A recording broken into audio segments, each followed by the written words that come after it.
de los temas. Buenas noches para todos, buenas noches para todas.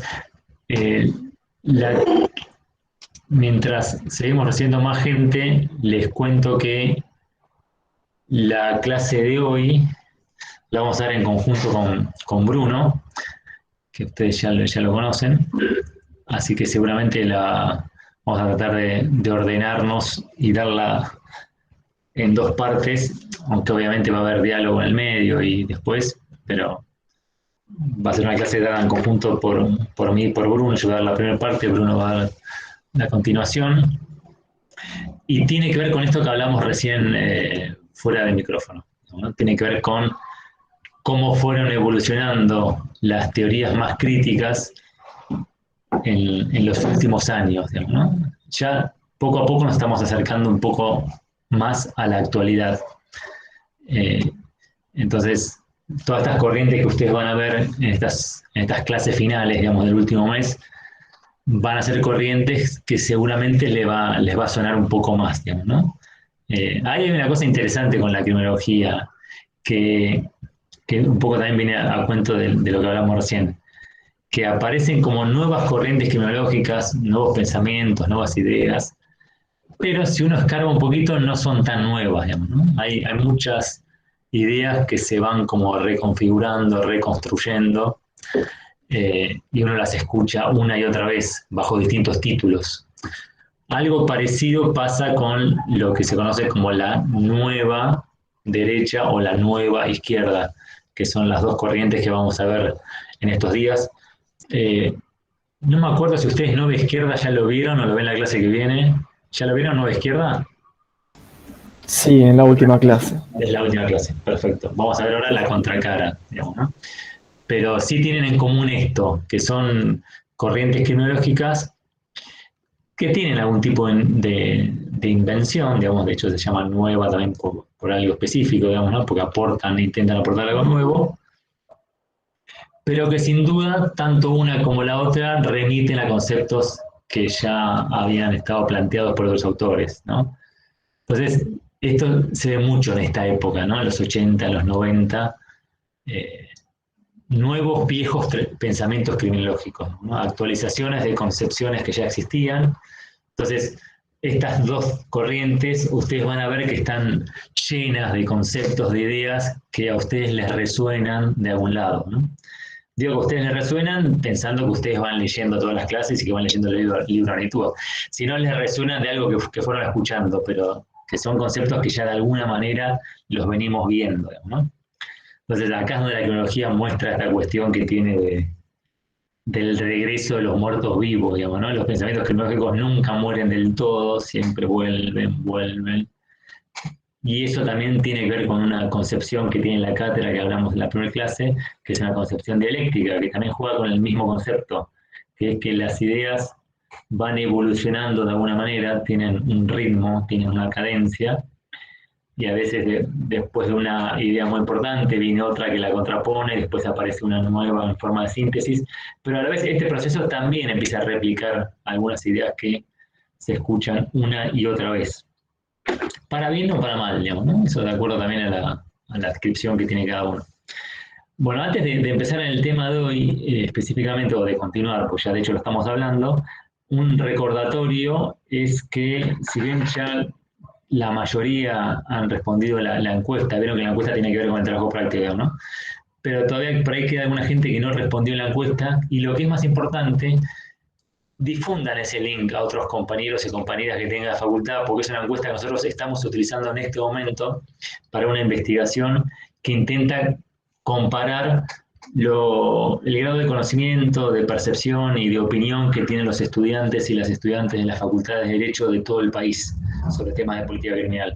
Entonces es interesante, digamos, tener una muestra amplia para comparar, digamos, lo que piensan en este caso, estudiantes de la UBA con estudiantes de Bahía Blanca, de Tucumán, de Córdoba, de Mendoza, de varias facultades que se están sumando a esta iniciativa. Así que traten de difundirlo porque es importante que sumemos el número. además tengan en cuenta lo mismo, digamos, ¿no? No es una encuesta evaluatoria, digamos, ¿no? Está bien, no importa, porque mucha gente por ahí me decía, no, pero no tengo idea de la cantidad de delitos. Bueno, no importa, precisamente trabaja con eso, digamos, ¿no? Que está en el sentido común de los estudiantes, las estudiantes, con respecto a estos temas, digamos, ¿no? Es más, está bueno si se equivocan por mucho, porque muestra esto, digamos, ¿no? Lo lejos que está la facultad del conocimiento empírico, digamos, ¿no? Las facultades de Derecho, ustedes saben, en términos generales, son facultades muy teóricas, que, que trabajan mucho con la idea del deber ser, con la idea de ley, pero trabajan muy poco con datos de la realidad, digamos, ¿no? ¿Y qué más realidad en sentido criminológico que saber cuántos delitos se registran en un país, cuántas condenas se dictan en un país o cuántos presos tiene un país, digamos, ¿no? Eso es realidad pura. El sistema penal así, eh, puro y duro. Entonces está bueno, digamos, testear el grado de conocimiento y la opinión que tienen estudiantes de la Facultad de Derecho sobre estos temas de agenda. Y ya que estamos con los avisos, si bien todavía falta para que termine esta materia, a aquellas personas que se copen con los temas criminológicos y con esta característica que tiene la cátedra de hacer mucho trabajo también empírico, si se quieren sumar a alguna de las investigaciones, a algunos trabajos de la cátedra, obviamente se ponen en contacto con nosotros y lo sumamos. De hecho, la semana que viene estamos nosotros en una mesa en la jornada de sociología, una jornada muy grande que hace la Facultad de Ciencias Sociales. Nosotros estamos coordinando una mesa que es sobre punitivismo y sobre procesos de criminalización. Así que si les copan, le pasamos el link. Y es más, hay un par de miembros de la cátedra que van a presentar alguna ponencia ahí. Pero bueno, continuando, disculpen la digresión. En la clase de hoy lo que vamos a hacer entonces es ver estas nuevas, viejas teorías que de alguna manera replican conceptos que ustedes ya vieron, pero en un contexto diferente. Y el contexto diferente es el contexto de la década del 70, la década del 80 y sobre todo lo que pasaba en Estados Unidos, que en este momento histórico tiene cierta centralidad en los pensamientos criminológicos, digamos, ¿no? Cuando uno se refiere a centralidad, tiene que ver con de dónde surgen las principales ideas innovadoras en materia criminológica. Insisto, innovador no quiere decir ni bueno ni malo en sí mismo, digamos, ¿no? Pero las ideas que más resaltan, que más dialogan con la realidad y demás. Estados Unidos y Europa se fueron disputando este escenario, digamos, ¿no? La criminología tiene una impronta europea al inicio, después con la sociología norteamericana, Chicago, sobre todo, el foco se traslada a Estados Unidos, y ahí empieza como a interactuar y aparecen también países del sur global y demás que también de a poco van interactuando con estas corrientes académicas. Pero lo cierto es que la nueva derecha, sobre todo que lo que vamos a ver hoy, tiene mucho que ver con la realidad norteamericana, al menos en su inicio, digamos, ¿no? En su emergencia, en el surgimiento, en la erupción muy fuerte que tiene en la década del 80 y su explosión en los 90.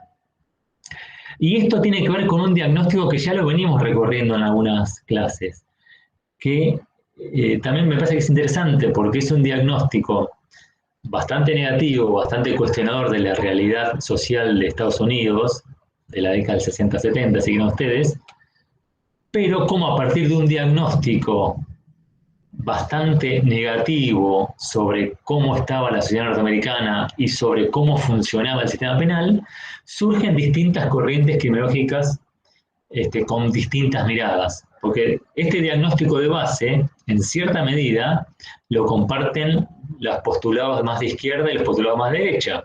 Las criminologías más críticas, el etiquetamiento, la criminología marxista, era muy crítica de la situación social y era muy crítica de las corrientes criminológicas existentes. Bueno, algo parecido va a pasar con la nueva derecha, o las políticas de ley y orden que aparecen en los 80 y 90. Si bien las críticas no son exactamente las mismas, son teorías que surgen a partir del cuestionamiento de lo existente, tanto en materia empírica, en materia de realidad, en materia social, como en materia teórica. Entonces, este cuestionamiento de las teorías criminológicas y este cuestionamiento y preocupación por la realidad que se está viviendo en Estados Unidos hace que también surjan teorías más conservadoras, más reaccionarias, con visiones completamente antagónicas a las criminologías críticas que vieron las clases anteriores, digamos, ¿no? Y este contexto tiene que ver, decía, con esto que un poco ya venimos viendo, digamos, ¿no? Con una sociedad en la que el problema de la delincuencia cada vez se incrementaba más, empezaba en los 60 y en los 70 empiezan a subir bastante las, las tasas delictivas, y también donde los conceptos más vinculados con el liberalismo, lo que después se denominó neoliberalismo, también empiezan a estar en boga, digamos, ¿no? Esta idea de que el Estado se retire, entre comillas, porque no se retira, pero digamos, se retire en apariencia del manejo de cierta agenda social, en la cual está incluida también las políticas de seguridad, y esta idea de intervención de mercados, digamos, ¿no? Intervención ola privatizadora. Eso va a tener su eclosión también a partir de estas teorías en las décadas siguientes. Pero es un momento en el que el delito emerge también como un problema de agenda pública, como un problema en la opinión pública y en la realidad cotidiana, y donde aparece en agenda pública una nueva visión política predominante. En otras palabras, aparecen los gobiernos conservadores, los gobiernos fuertemente conservadores. Alguien puede decir, bueno, Estados Unidos siempre tuvo gobiernos conservadores, bueno, pero digo, los gobiernos expresamente conservadores. Hablo básicamente de la figura de Ronald Reagan, muy importante en los 80 Estados Unidos, y su réplica europea, que fue el gobierno de Margaret Thatcher en Inglaterra, que están bastante en sintonía en varios temas de política internacional, pero específicamente en esta mirada conservadora, reaccionaria en materia social y específicamente en materia de seguridad. Entonces hay una idea de crítica al Estado benefactor, ¿sí? Permanece todavía esta crítica a las políticas sociales de la posguerra, al aparente fracaso, digamos, de estas políticas sociales, y esta idea que yo creo que les comentaba, un autor que se llama Martinson, planteaba que nada funciona en el ámbito penal, ¿no? Que todas las políticas penitenciarias, todas las políticas judiciales habían en cierta medida fracasado porque el delito continuaba creciendo, la situación se hacía cada vez más insostenible, aparecen estas figuras como la percepción de inseguridad, la sensación de inseguridad, y el aparente fracaso también de las teorías sociológicas que intentaban explicar el delito y que según estas críticas no explicaban el fondo del problema. Entonces, esta combinación de crítica al sistema social político existente, de empeoramiento de ciertos indicadores sociales como los índices delictivos y el vuelco político conservador, termina conformando en materia de criminalidad o en materia de saberes penales lo que se conoce como el vuelco punitivo, digamos, ¿no? La aparición de políticas más punitivas vinculadas a el tema del delito, digamos, al problema criminal, ¿no? Ahora bien, estas teorías, ahora Bruno les va a contar seguramente el caso más emblemático, digamos, de la aplicación de estas teorías en la realidad cotidiana de una ciudad. Pero estas teorías tienen también una base teórica, porque hay un cuestionamiento bastante extendido, digamos, a esto que se conoce como la nueva derecha o las políticas de ley y orden, que sostiene que son, entre comillas, teorías, a veces ni siquiera le ponen el nombre de teorías porque son ideas bastante simples, pero que son conceptos que no tienen mucho fundamento teórico, que se basan más en eslogans, en conocimiento de sentido común, en frases rimbombantes, pero sin poca sustancia teórica de fondo. Y ojo que esto es algo que reconocen muchos de los criminólogos de la nueva derecha. Estos, inclusive de manera bastante desafiante, reivindican esta idea de no pensar tanto en teorías, digamos, ¿no? Esta idea que se escucha hasta el día de hoy en las nuevas derechas, digamos, ¿no? Bueno, la gente sabe lo que está bien y está mal, sabemos quiénes son los malos, quiénes son los buenos, no hace falta tanta elucubración teórica, lo que hace falta es más acción concreta. Y en este caso, fundamentalmente, más acción represiva. Pero acá la primera aclaración, después al final de la clase, si tenemos tiempo, voy a volver sobre esto, pero esta aclaración es muy importante porque se presta a confusiones, inclusive en el ámbito académico. Cuando uno habla de estas teorías que estamos viendo ahora, que se denominan nueva derecha, que son teorías que tienen que ver con un contexto conservador y lo que se conoce como el vuelco punitivo, cuando vamos a la raíz teórica, si bien ahora vamos a mencionar algunos ejemplos, básicamente es una raíz bastante conservadora, bastante reaccionaria, dentro de la raíz teórica también de estas políticas hay un componente neoliberal que no es tan conservador. Entonces, estas ideas de las nuevas derechas tienen cierta complejidad teórica. ¿A qué voy con esto? A que es posible que muchos de los fundamentos teóricos sean hasta contradictorios en un punto. Hay una gran corriente conservadora, hay una gran base conservadora que apuesta a la retribución y que sostiene gran parte de las teorías que vamos a ver ahora, pero también hay una parte de componente más neoliberal que no apuesta tanto a lo retributivo, sino apuesta más a lo pragmático, apuesta más al costo-beneficio, apuesta más a evitar que el delito suceda, pero sin darle tanta importancia al tema de la retribución o la ley penal. Entonces, guarda, son teorías que en términos generales podemos decir que son conservadoras, pero también tienen un componente neoliberal que no es específicamente conservador, sino tiene más que ver con la lógica esta de mercado, digamos, ¿no? Pero bueno, ¿cuáles son específicamente estas raíces teóricas que tienen estas teorías que aparecen y que explotan en los 80 y los 90? Bueno, una de las pocas raíces teóricas fuertes que tienen es la que se conoce como teoría del control, que ustedes creo que ya vieron algo, de la mano de Travis Hirschi. Hirschi es un autor norteamericano que escribe sobre todo en los 60, también en los 70, a partir también de ideas bastante sencillas y muy arraigadas en la tradición norteamericana. Esta idea de el control social, digamos, ¿no? Hirschi hacía mucho hincapié en que la mejor manera de asegurar un control social, una vida social armónica, era a partir del autocontrol y a partir de las figuras, los actores más preponderantes en los procesos de criminalización. En otras palabras, lo que decía Hirschi, que cuando se habla de teoría de control, lo que hay que hacer es hacer mucho hincapié en la socialización que tiene el individuo en su círculo más cercano.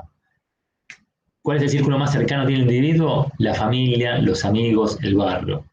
Entonces, lo que sostiene Hirschi es que la mejor manera de prevenir el delito, la mejor manera de ocuparse del delito, es fortalecer el control social, sobre todo a partir de estos actores sociales, que son la familia, los amigos, el barrio, que son los que de alguna manera influyen en la persona, llevándolo a no infringir la ley, digamos, ¿no? Por lo tanto, la mejor manera de tener un autocontrol, o sea, de no cometer delitos, de tener una vida social armónica, es fomentar esta socialización fuerte a partir de la familia, de los amigos, de este entorno, digamos, ¿no? Es muy norteamericano esta tradición, que inclusive ya viene de la escuela de Chicago, ustedes se ven a acordar, de hacer mucho hincapié en el control social, la importancia que tiene el control social, pero no un control social estatal, sino un control social básicamente de la familia, de los amigos, del club, del barrio, digamos, ¿no? Ahí es donde se transmiten los valores y ahí es donde se transmite esta idea de no infringir la norma penal. Entonces, esta tradición hace que se le dé mucha importancia a esos actores sociales, ¿no? En el caso de Hirschi, fundamentalmente la familia, digamos, ¿no? Obviamente tiene un componente, si quiere, un tanto conservador, un tanto moralista, pero hace mucho hincapié en esto, digamos, ¿no? La importancia de los valores que transmiten la familia, los amigos, y que esa es la mejor forma de socializar, digamos, ¿no? Esa es una base teórica. Pero también hay otras bases teóricas que son, si quieren, un poco más conservadoras, un poco más reaccionarias, y que también fueron influyentes en estas teorías. Me refiero específicamente a la figura de Van den Haag. Van den Haag, bueno, voy a anotar después para que sepan. Igual,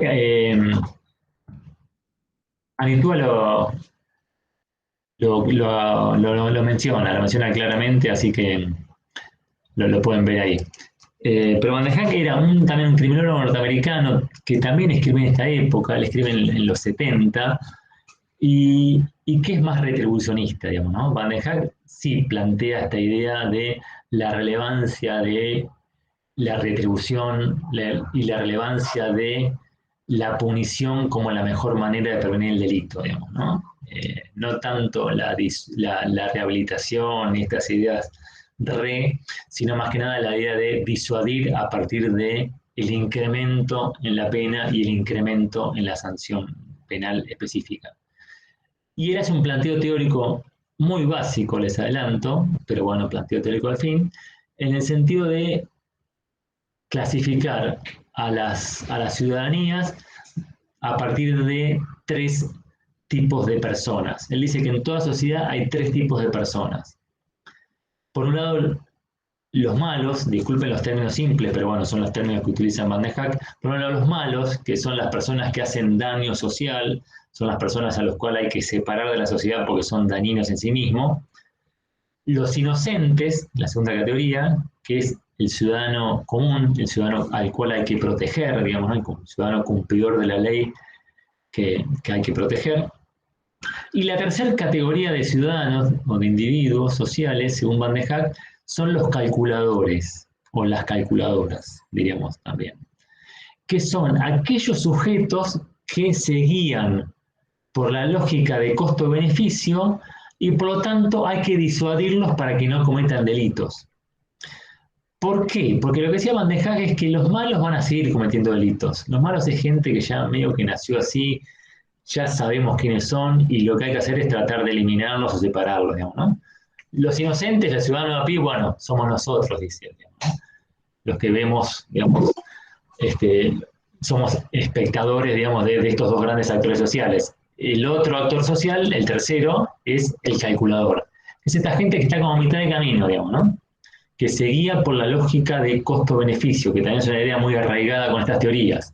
Entonces, si ese ciudadano calculador nota que al que comete un delito no le pasa nada, que las leyes no se cumplen, que hay mucha impunidad, y bueno, posiblemente también cometa un delito. Entonces lo que hay que hacer es, a partir de un derecho penal fuerte, fuertemente retributivo, disuadir a los calculadores para que no cometan delitos. Entonces, los malos ya es un caso perdido, pero lo importante de la política criminal es atacar a estas personas, a los calculadores, digamos, ¿no? Bueno, como ven, son planteos bastante simples, esquemáticos, pero que van a la raíz de esta visión más conservadora, digamos, ¿no? La ley penal tiene que ser dura y efectiva para disuadir a aquel que se le ocurra cometer un delito, ¿no? Esta idea de que la mejor forma de disuadir es con el incremento punitivo. La otra base teórica, la tercera más importante, que tal vez sea la más relevante para las políticas de ley y orden, porque es un autor que trascendió durante muchas décadas y fue uno de los principales impulsores de estas teorías, viene de la mano de James Wilson. James Wilson, nombre típico norteamericano, Wilson como el amigo náufrago, ¿no? Es muy sencillo de acordarse. Es seguramente el principal criminólogo de la nueva derecha norteamericana. Es un criminólogo que escribió muchísimo, empezó a escribir en los 70,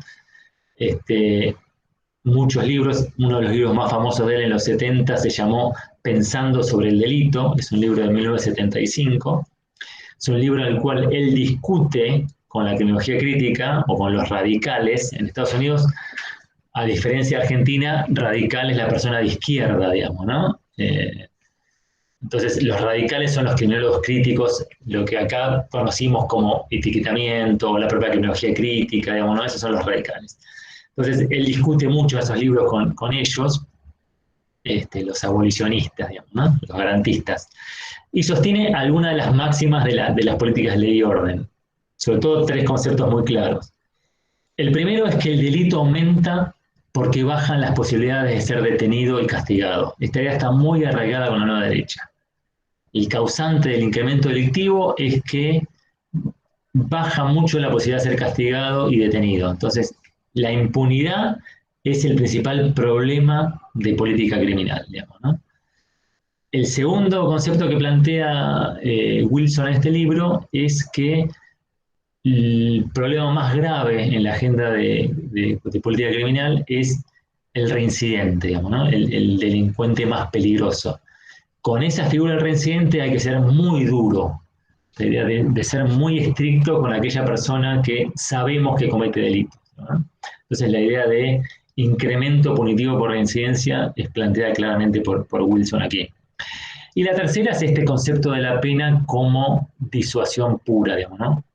Quebrar definitivamente con el fin rehabilitador, con el fin resocializador de la pena y apostar a penas severas para disuadir la comisión de delitos. Este esquema clásico, ¿no? Que un poco lo planteaba también Van der Hack, ¿no? A mayor monto de pena, mayor disuasión y menor cantidad de delitos.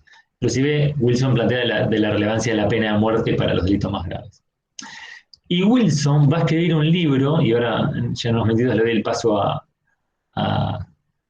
Bruno, porque este libro va a tener un impacto muy grande en los 80 y 90, va a escribir, más que un libro, primero va a escribir un paper, que después se va a transformar en un libro, pero junto con George Kelling, Wilson escribe un paper, que es un artículo muy breve que se presenta en congresos de sociología jurídica o sociología criminal, que se llamó Ventanas rotas, la política y la sociedad en los barrios.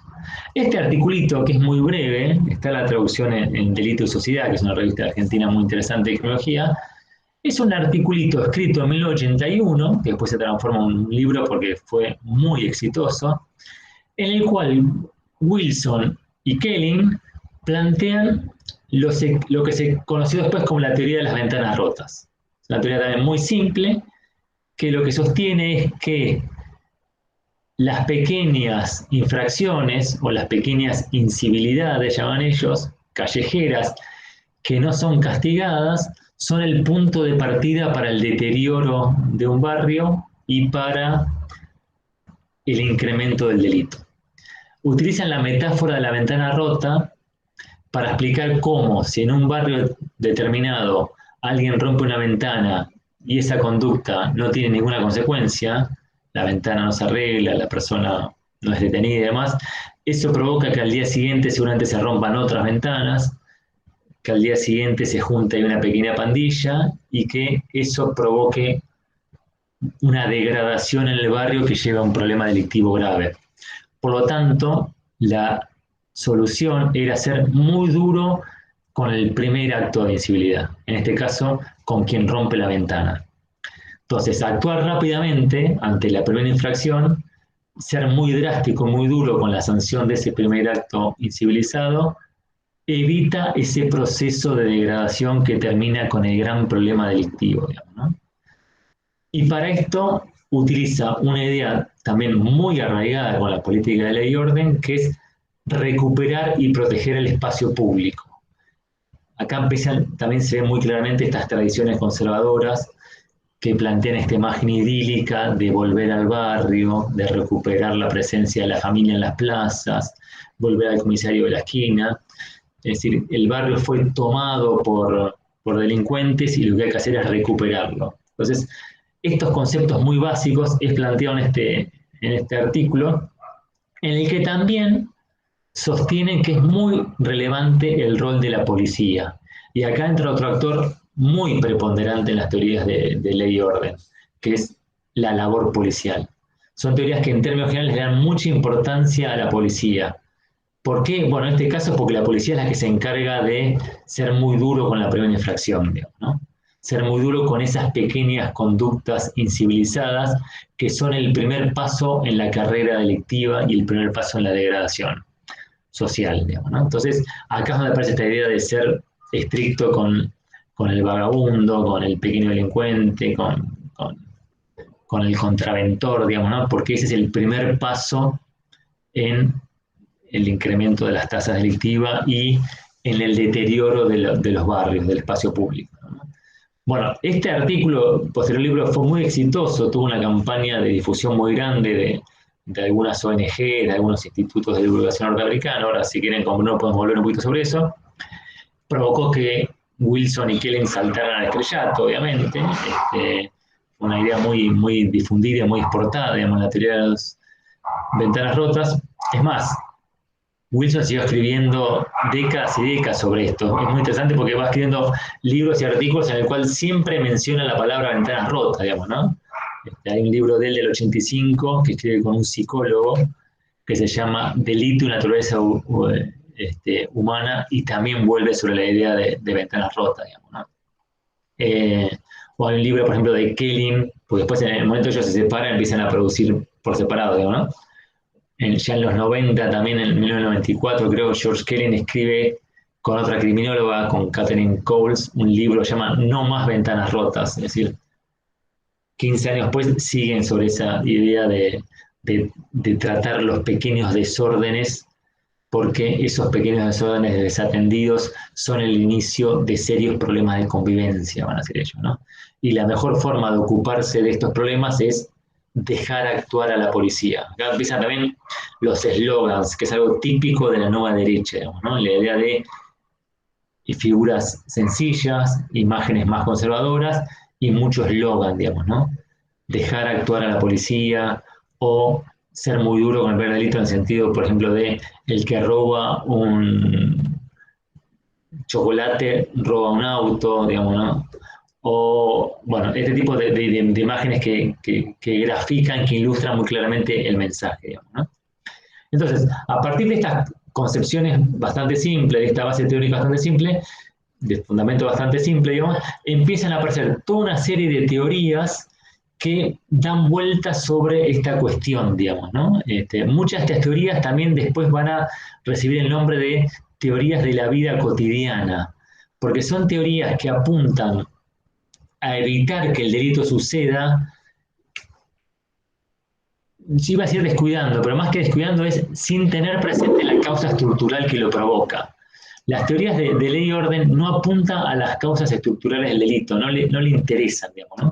Son análisis más individuales que plantean la idea de el individuo es el que elige cometer una acción o no, esta idea de costo-beneficio, y que sostienen la prevalencia de evitar que ese individuo elija la acción delictiva.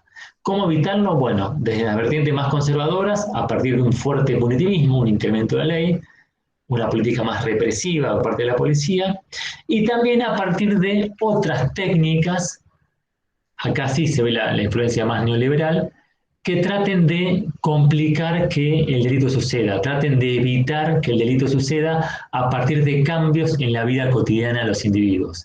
Esta línea de teorías, digamos, ¿no?, que se denominan como teorías de la vida cotidiana, hacen hincapié en provocar acciones que disuadan o complejicen la ocurrencia del evento delictivo.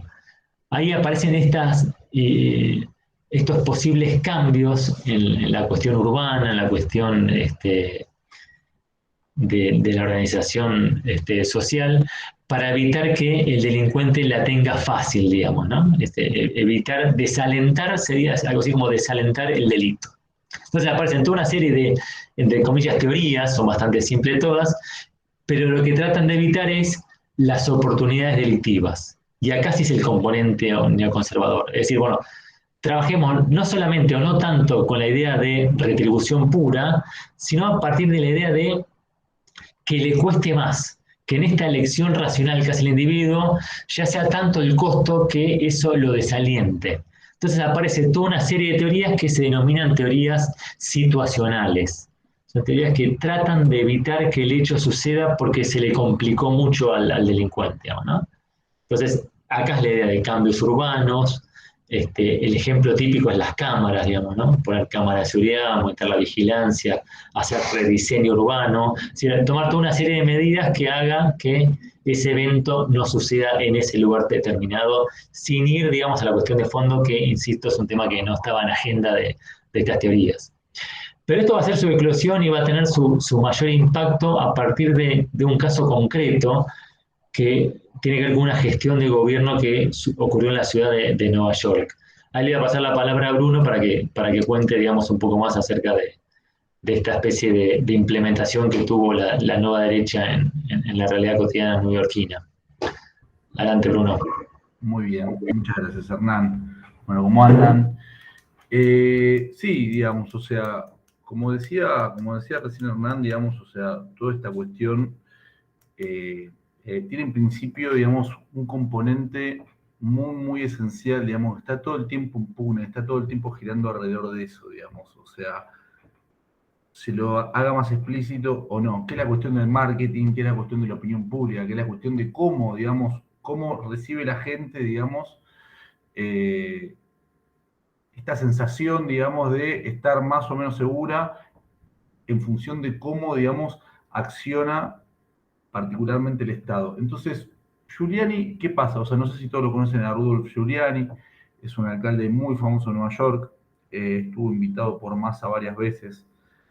Creo que vino hace un tiempo acá al país. Era el de política tolerancia cero, ¿no? Claro, o sea, es el tema de la clase, claro, o sea, vino a hablar exactamente de lo mismo que estamos hablando nosotros hoy día, acá, digamos, o sea, porque es uno de los máximos exponentes, digamos, de teoría, porque además, ¿qué pasó en Nueva York? O sea, Nueva York, cuando Giuliani, digamos, se presenta a esa elección, él se presenta, digamos, con esa expectativa y con esa premisa, o sea, él planteaba una guerra contra la delincuencia y en función de eso pretendía, obviamente, o sea, conseguir objetivos.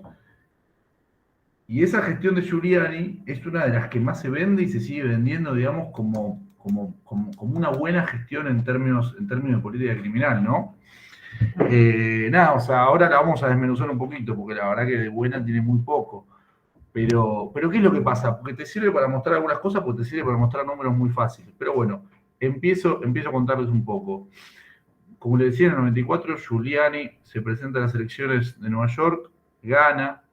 La premisa fundamental y el eje fundamental de la campaña era la guerra contra la delincuencia. ¿Qué entendían fundamentalmente por delincuencia Giuliani cuando hablaba de esto?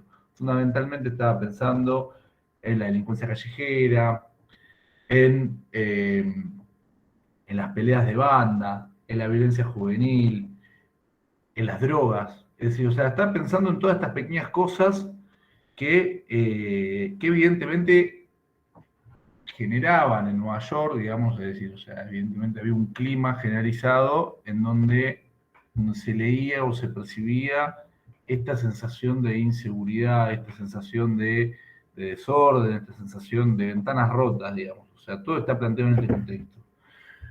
Entonces, claro, él ahí convoca a un tipo que ya había tenido una experiencia de gestión, digamos, en otra parte de la municipalidad de Nueva York, como jefe de la policía municipal. Este tipo se llama William Bratton, y lo pone como jefe de la policía. Entonces, ¿cuál es la lógica que empieza a aplicar la policía en esta campaña de tolerancia cero? La lógica es, primero, inundar las calles.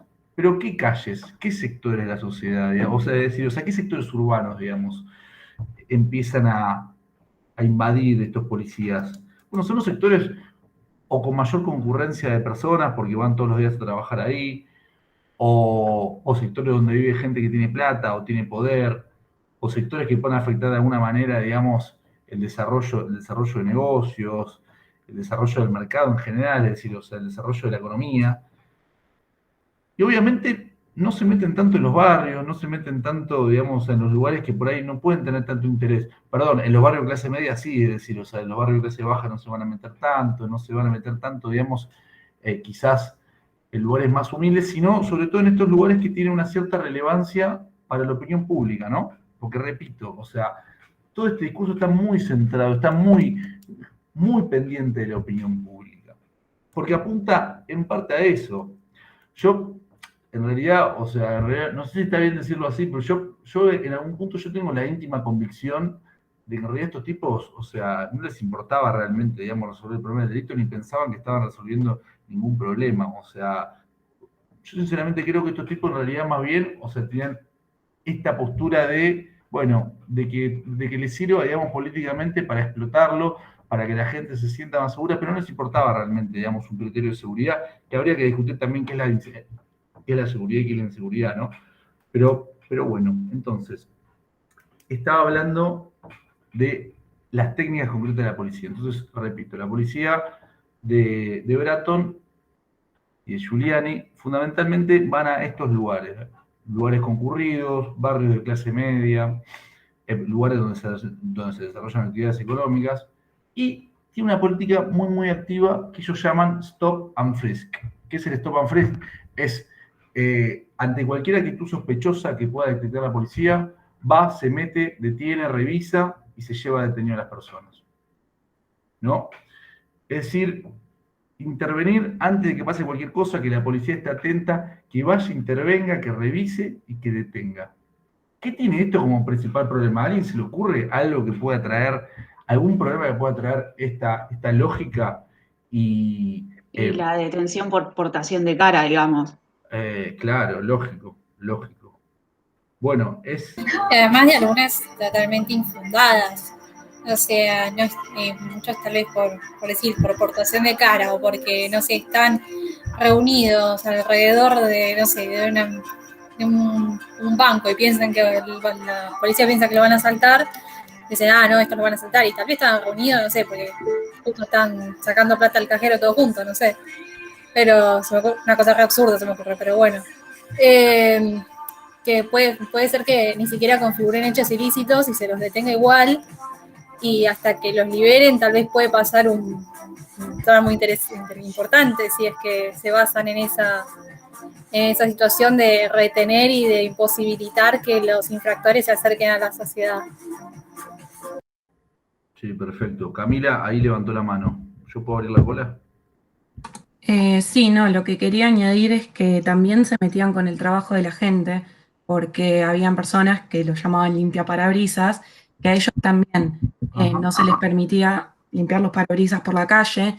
Y otra cosa muy importante es que hasta el día de hoy permanece el tema con las personas de color negra, que es que siempre se los detiene hasta sin motivo. Y es algo que viene desde ese entonces y que ese fue el auge donde más se dio. Bueno, sí, perfecto. Muchas gracias. Y aparte ahí no habría un derecho penal de autor, digamos, y como que estaría más fuerte el principio de culpabilidad más que el de inocencia, obviamente. Sí, totalmente. Bueno, o sea, todo eso que ustedes rápidamente dijeron es lo que demuestran las cifras que reflejan la intervención de la policía. Obviamente no las cifras que mostraba Julián y compañía, pero sí las cifras que refleja la actuación de la policía en la ciudad de Nueva York. Entonces, por ejemplo, en el 98, tengo esta cifra anotada por acá, tic. Acá está.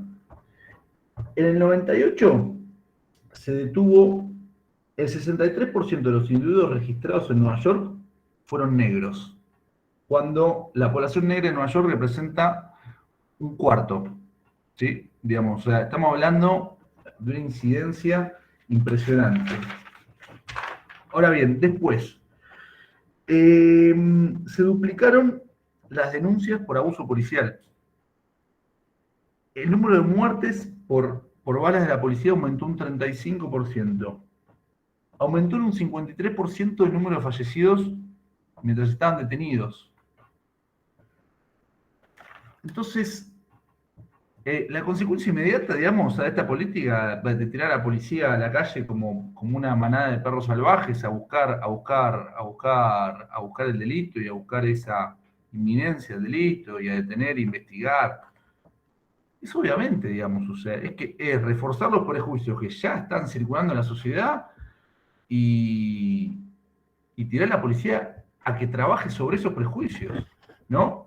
Y a que obviamente lo siga reforzando, porque vos qué haces cuando de repente llenás la cárcel de más personas negras de las que ya antes ya había, por ejemplo, o de más jóvenes. Bueno, se está reforzando claramente el concepto ya preestablecido de antes, digamos, preestablecido bajo una lógica moral, bajo una lógica conservadora, etcétera, está fortaleciendo justamente eso.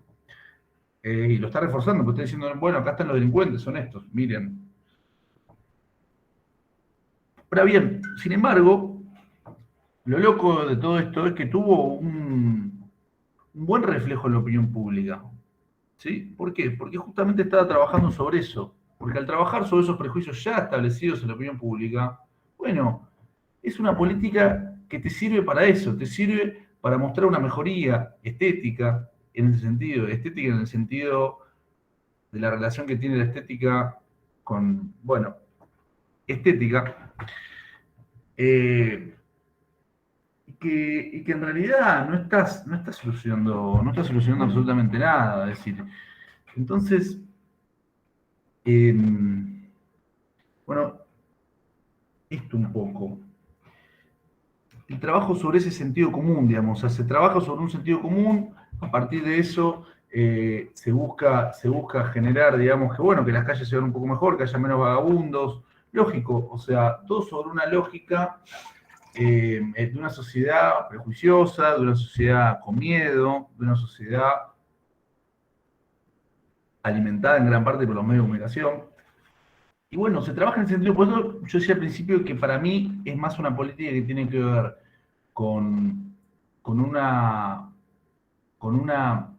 perspectiva de opinión pública que con una perspectiva de política criminal que sirva o que ellos realmente piensen que sirva para algo.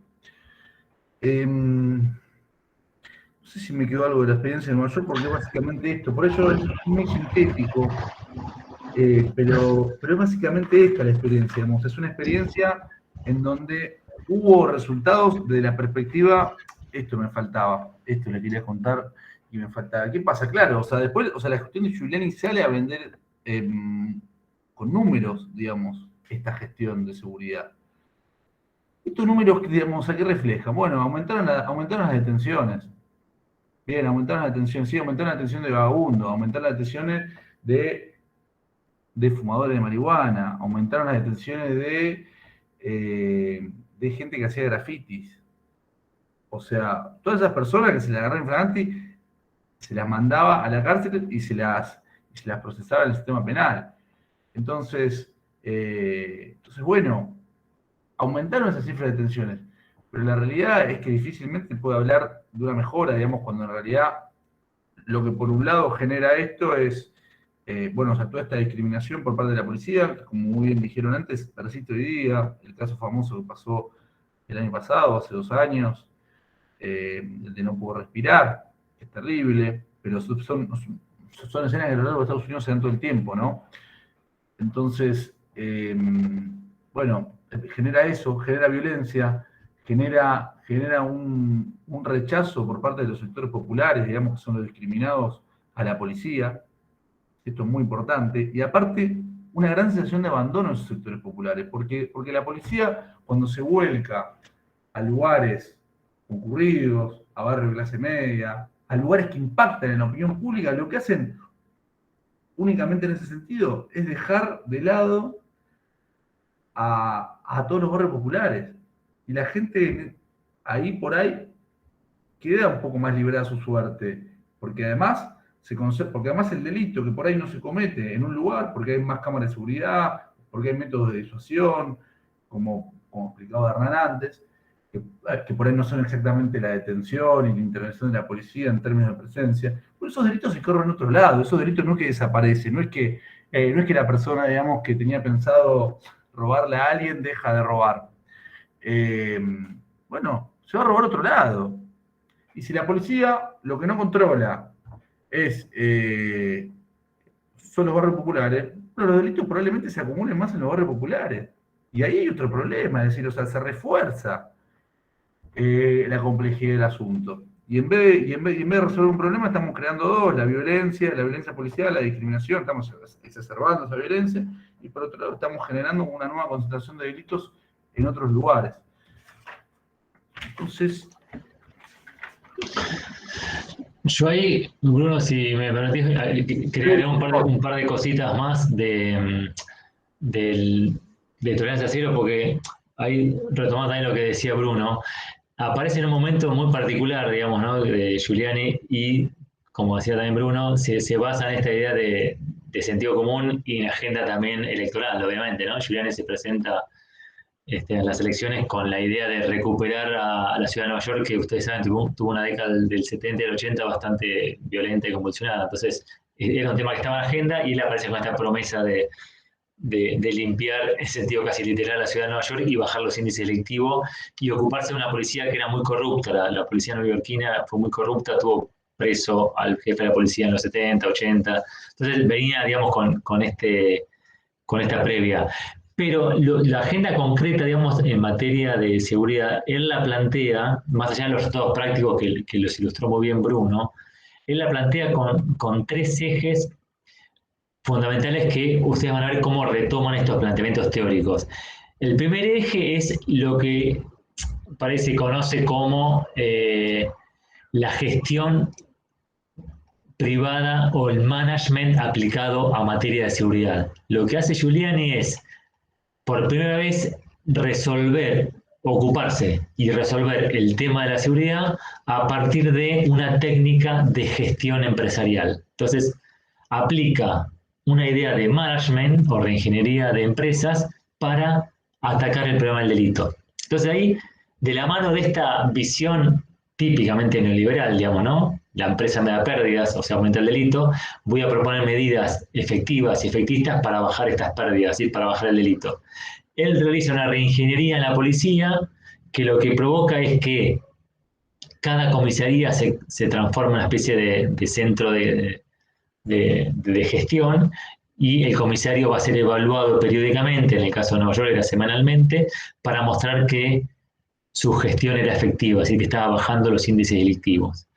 Y para llevar a cabo esta reingeniería, digamos, en materia de seguridad y esta gestión privada de la seguridad, o al menos estos conceptos de la gestión privada de seguridad, lo que hace es tomar 3 medidas fundamentales, que son, la primera, ocuparse de la policía a partir de la multiplicación de efectivos y de equipamiento. O sea, una gran apuesta a fortalecer el rol de la policía. Esa fue la primera medida, que trajo aparejado también esto que decía Bruno, de agarrar al policía más famoso en Nueva York de los 90, que era William Bratton, que había resuelto con éxito el problema de los grafitis en los subterráneos, que era un gran problema de los 80, digamos, ¿no? Y lo pone de jefe de la policía. La segunda medida es la creación de las comisarías de barrio. Esta gestión de la seguridad lo que hizo es distribuirla territorialmente, y cada comisario tenía que dar cuenta a partir de números, a partir de estadística, de lo efectivo de su política en cada barrio. Entonces hay una reaccionación de responsabilidades operativas de los comisarios en los barrios, ¿no? Esa es como la segunda gran innovación de Giuliani. Y la tercera es la tecnológica. Es la creación de un reglamento informático que se llamó CompStat, que lo que propiciaba era tener un mapa online del delito. Acá aparece esta idea del mapa del delito, que hasta el día de hoy se sigue escuchando como la gran herramienta tecnológica para saber, digamos, para tener un termómetro de cómo suceden los delitos. Lo que implicaba esta herramienta, el CompStat, era que cada caso nuevo, cada registro, cada denuncia policial se pudiera cargar en una base de datos y mapear directamente. Entonces había un mapa del delito, un mapa de calor, que le permitía al comisario la posibilidad de redistribuir tropas, ese tipo de cosas.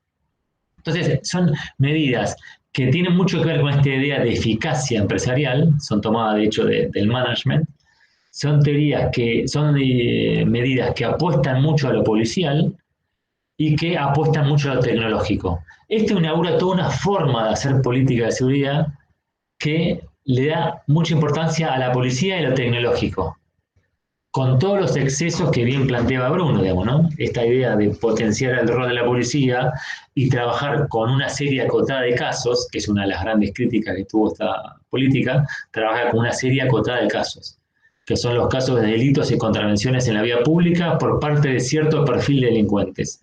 Está clarísimo, digamos, ¿no? La política de Giuliani es una política extremadamente selectiva. Trabaja con algunos barrios de Manhattan, con hechos que suceden en las vías públicas, que molestan y que son fácilmente detectables y tratados por la policía. Tratados me refiero a reprimidos y detenidos los infractores. Y acá aparecen estas cifras dramáticas que planteaba Bruno, digamos, ¿no? Se ve claramente la selectividad de ciertas conductas y sobre todo ciertas personas, ¿no? El índice de personas afroamericanas detenidas creció exponencialmente, el índice de denuncias por abuso policial creció exponencialmente y el índice de muertos por balas policiales creció exponencialmente. Pero, digamos, detrás de estas medidas tan dramáticas están estos conceptos como de gestión de la seguridad, de gestión empresarial y de tecnología y de fuerte impronta policial, digamos, ¿no? Que la policía sea el organismo encargado de velar por la seguridad, ¿no? Y la contracara, la contracara, más que la contracara, es el complemento de estas políticas policiales, vino de la mano de lo que yo mencionaba antes, que es la prevención situacional. Giuliani puso muy de moda esta idea de los cambios urbanísticos y los cambios en el diseño urbano para evitar oportunidades delictivas. Acá aparecen las cámaras, acá aparece el patrullaje, acá aparecen los vecinos alertas que denuncian. Es decir, medidas que hacen mucho hincapié en lo urbano para intentar evitar que el delito suceda, digamos, ¿no? A partir de técnicas situacionales que, como decía Bruno, no evitan el fondo del problema, básicamente lo que provocan es un traslado del delito, pero sí evitan que el hecho suceda ahí, fundamentalmente, digamos, ¿no? Entonces, con este esquema, digamos, básico y con una gran inversión en difusión y en divulgación, esta teoría se convierte muy, entre comillas, en exitosa, digamos, ¿no? Aparece en televisión, aparece en un montón de papers y aparece en la agenda de las embajadas de Estados Unidos por el mundo. Hay un libro muy interesante que les recomiendo, que es de Louis Wacand, que se llama Las cárceles de la miseria, creo que está en la bibliografía, que explica muy claramente cómo hay una estrategia norteamericana para exportar tolerancia cero y para apartar este tipo de políticas de ley y orden por todo el mundo, y efectivamente es muy exitosa, digamos, ¿no? Antes de la gira de Giuliani que hizo con Massa ahora, ya Giuliani y Bratton habían venido cuando estuvo Rukauf, digamos, ¿no? En los 90 ya estaban acá, digamos, estos muchachos. Entonces son teorías muy marketineras, con mucho gancho, que tienen atrás mucha divulgación política y divulgación económica, hay grupos de interés muy interesantes también acá de fondo, que rápidamente se propagan y dan una respuesta efectista al problema de la seguridad. Entonces, por eso prende tan rápidamente esto en la opinión pública y en la agenda de gobierno, porque son medidas muy rápidas, muy concretas y con mucho diálogo con el sentido común. Son medidas que todo el tiempo dialogan con frases que remiten a conocimiento de sentido común, digamos, ¿no? No atemos de manos a la policía, declaremos en la guerra a las drogas, todas imágenes que están en el sentido común, digamos, del ciudadano de a pie y que un poco provocan eso, digamos, ¿no? Ahora bien, como decía Bruno, y disculpen, se me hizo un poco larga la anterior, son medidas que tuvieron efectos muy negativos, digamos, en la realidad neoyorquina, pero que incluso el efecto positivo que tuvo durante mucho tiempo esta técnica policial, en realidad es una técnica policial, tuvo como gancho esta idea de que bajaron los índices delictivos de Nueva York. Entonces, si bien en el momento aparecieron informes muy negativos, hay un informe muy famoso del Ministerio Público de Nueva York que plantea, digamos, ¿no? El crecimiento de datos muy polémicos, digamos, de esta teoría, pero siempre convivía con esto, bueno, pero bajó el delito. Lo que pasó es que unos años después de Tolerancia Cero, ya a finales de los 90 y principios de los 2000, comenzaron otros estudios también de criminólogos norteamericanos que empiezan a poner en tela de juicio incluso este dato positivo, que es la baja del delito en Nueva York. Hay muchos trabajos sobre esto, algunos hacen hincapié en qué cifra estaba tomando Giuliani, que es un tema obviamente a tener en cuenta, pero sobre todo hay un trabajo muy interesante de Crawford, que es un criminólogo norteamericano muy famoso, que lo que plantea es que los índices delictivos bajaron en todas las grandes ciudades norteamericanas durante la década del 90. Por lo tanto, es al revés, dice Crawford, ¿no? Los índices delictivos bajaron a Estados Unidos y también arrastraron a Nueva York. Bajaron por otros factores, dice Crawford. Hubo mejoras económicas, hubo otro tipo de medidas de fondo. Entonces, lo que él dice es que fue al contrario, digamos, ¿no? Que Giuliani se subió a esta baja generalizada para vender su estrategia, digamos, ¿no? Y lo que utiliza Crawford como casos de contradictorios, que es muy interesante, son el caso de dos ciudades norteamericanas que no se te escucha. ¿No se me escucha? Por lo menos yo no te escucho. No sé si... A ver, ¿me escuchan? ¿Se lo escuchan? Sí, se escuchaba normal. Se escucha. Sí, profe, se escucha bien. Bueno, continúo entonces. Lo que decía que lo que usa Crawford para terminar de cuestionar este presunto éxito de Tolerancia Cero es utilizar los casos de dos ciudades, que son San Diego y San Francisco, creo que era la otra, no me olvidé, que en la misma época de Tolerancia Cero bajaron más los índices delictivos aplicando teorías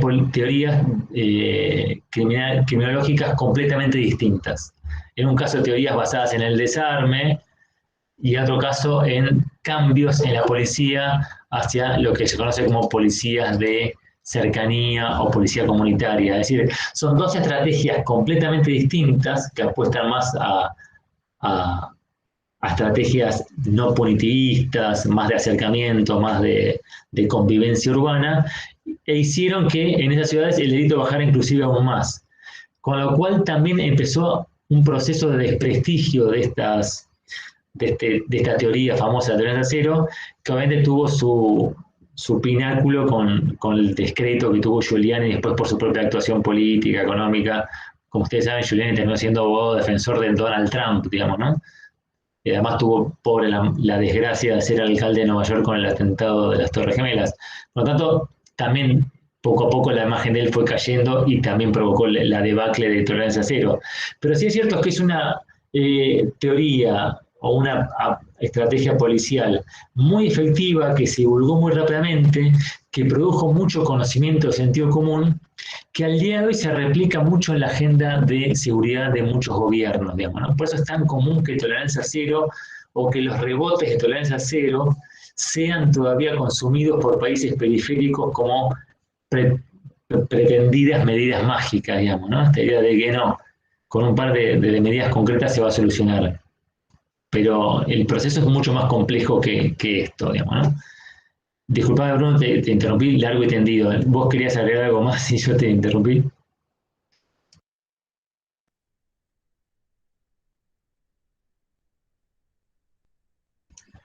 Bruno no se escucha. ¿Nos escuchás, Bruno, o no? No, bueno, no importa. Hola. Sí, ahí te escuchamos. Estoy acá con el celular, no sé si me... No, yo no escucho nada, entonces acá me acabo de conectar con el celular, a ver si me veo con la cámara. Listo. Bueno, perdón por el primer plano, che, no es lo mejor que hacer. No hay problema, no hay problema. Perdón, me perdí lo último, igual vos me interrumpiste muy bien y agregaste todas las cosas que me habían faltado, así que no sé en qué habían quedado.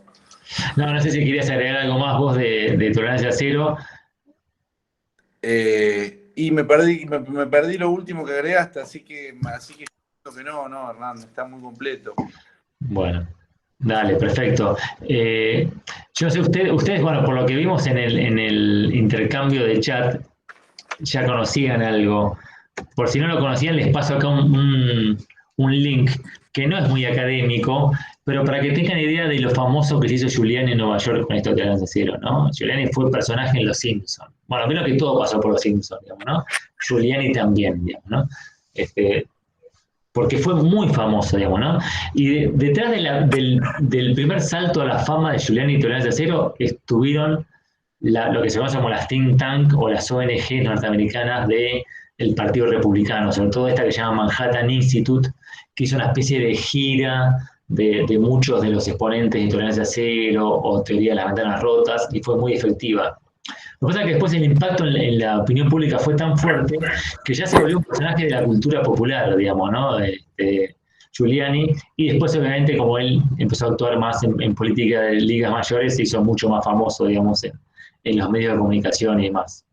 El final de Giuliani es bastante triste.